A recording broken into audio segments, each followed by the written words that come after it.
જય શ્રી કૃષ્ણ. જાગૃતિ રસોઈમાં તમારું સ્વાગત છે. આજે હું હલવો બનાવવાની છું દૂધીનો. આ ઘી છે, આ ખાંડ અને આ ડ્રાયફ્રૂટ, કાજુ ને બદામ, અને આ મારે ખમણેલી દૂધી અને આ દૂધ મલાઈવાળું જ મેં દૂધ લીધું છે. અને આમાં છે ને મારે અત્યારે લોયામાં જ કરવાની છે, એટલે મેં આમાંથી બધો દૂધીનો પાણી કાઢી નાખ્યું છે, એટલે જલ્દી બળી જાય.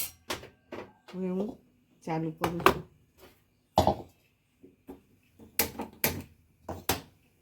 ગેસ ચાલુ કરીને લોહી મૂક્યું. હવે એમાં ઘી નાખી દઈએ આપણે.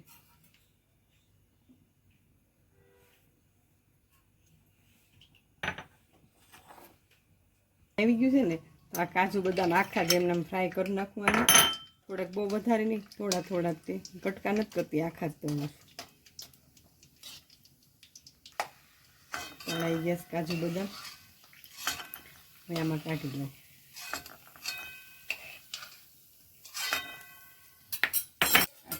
ખમણેલી દૂધી અંદર નાખી છે.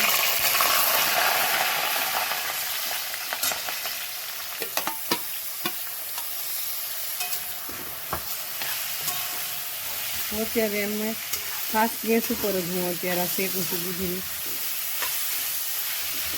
કુકરમાં થાય પણ કુકરની નથી બહુ એટલી બધી, કુકરનો સ્વાદ નથી આવતો. આપણે આ લોયામાં કરીએ એવું, એટલે હું લોયામાં અત્યારે બનાવું છું.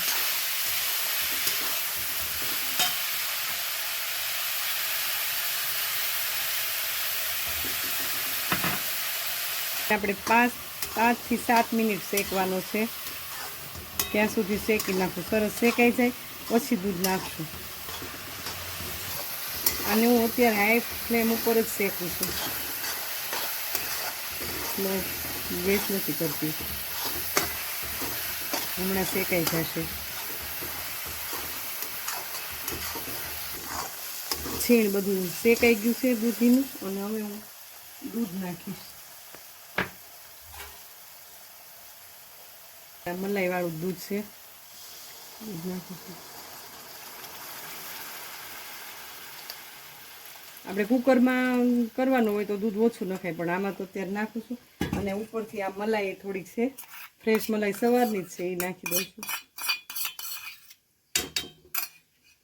એટલે માવું નાખવાની જરૂર નહીં પડે, આપણે દૂધ મલાઈવાળું છે એટલે.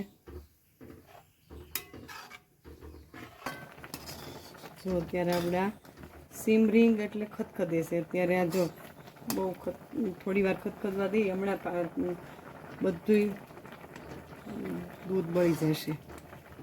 પછી થોડું દૂધ બળે પછી ખાંડ નાખવું અંદર. હવે ખાંડ નાખીશું આપણે. અડધો પોણો વાટકો નાખીએ ખાંડ.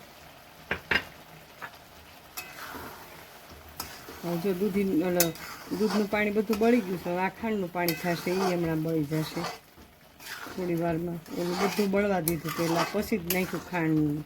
એટલે બેનું પાણી ભેગું થાય ને તો બળતા વાર લાગે, એટલે પહેલાં દૂધ બળી ગયું પછી ખાંડ નાખ્યું છેલ્લે. હવે આપણું આ દૂધીનો હલવો જો તૈયાર થવા આવ્યો છે. ઘી બધું છૂટું પડી ગયું છે, અને માવા જેમ લચકાદાર દૂધીનો હલવો મારો તૈયાર છે. અને આ શ્રાવણ મહિનામાં આવી ફરાળી હું વાનગી એમ મૂકી રાખીશ. આપણે જોઈએ, સબસ્ક્રાઈબ કરજો મારી ચેનલને, લાઈક ને શેર કરજો, એટલે આવી અવનવી વાનગી તમને મારી ફરાળી જોવા મળે. હવે શ્રાવણ મહિનો બેઠો છે, એટલે ફરાળી વાનગી હું બનાવીશ. બંધ કરી અને આ બાઉલમાં કાઢી લઉં છું. અમે 500 દૂધીનો હલવો બનાવ્યો છે.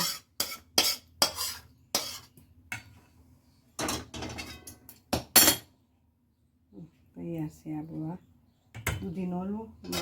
ઉપર ડ્રાયફ્રૂટ નાખી દો શેકેલું.